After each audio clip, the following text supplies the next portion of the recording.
വഴിയരികിൽ മാലിന്യം തള്ളുന്നത് പോലെ തന്നെയാണ് പൊതുയിടങ്ങൾ നോട്ടീസ് പതിച്ചും പരസ്യം പതിച്ചും വൃത്തികേടാക്കുന്നത്.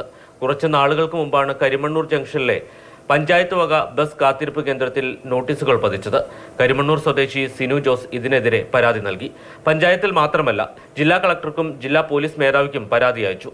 പഞ്ചായത്ത് പരാതി അവഗണിച്ചു. എന്നാൽ ജില്ലാ പോലീസ് മേധാവിയും കളക്ടറും ഇതിൽ ഇടപെട്ടു. ജില്ലാ പോലീസ് മേധാവി ഇത് സംബന്ധിച്ച് നടപടിയെടുക്കാൻ കരിമണ്ണൂർ പോലീസ് സ്റ്റേഷനിലെ സ്റ്റേഷൻ ഹൗസ് ഓഫീസറോട് നിർദ്ദേശിക്കുകയായിരുന്നു. പോലീസ് പഞ്ചായത്ത് സെക്രട്ടറിക്ക് ഇത് സംബന്ധിച്ച് നോട്ടീസ് നൽകിയതോടെയാണ് നടപടിയുണ്ടായത്.